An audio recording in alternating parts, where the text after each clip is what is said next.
Сәлем достар, бүгін сендермен бірге қанды стаканға салып ойнаймыз. Бұл ойында бізде 5 шанс болады. 5 шанстың ішінде кім стаканға көбінесе қаламды салады, сол осы ойынның жеңімпазы болады. Жеңімпазға біздің сыйымыз 20 000 теңге. Кім жеңімпаз болады, сол 20 000 теңгенің иесі болады. Енді сіңілім Нұрай бастайды ойынды. Кезекпен біз осы қаламдарды стаканға лақтырып отырамыз.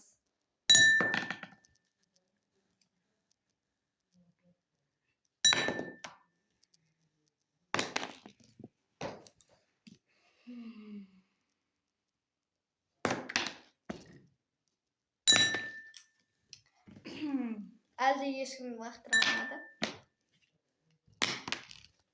Последний шанс у нас. Ешкім лақтыра алмады, сондықтан қайтадан бастаймыз.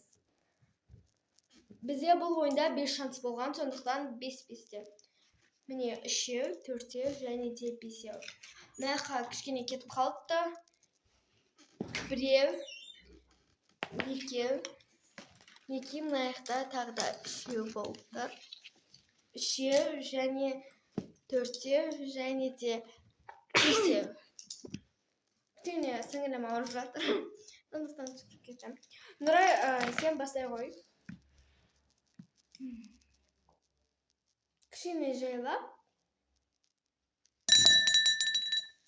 Молодец.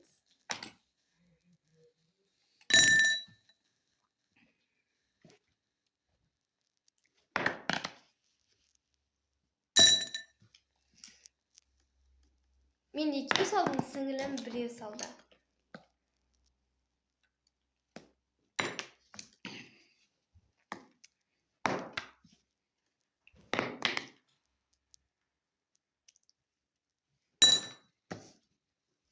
Болды, сіңілім андай қой.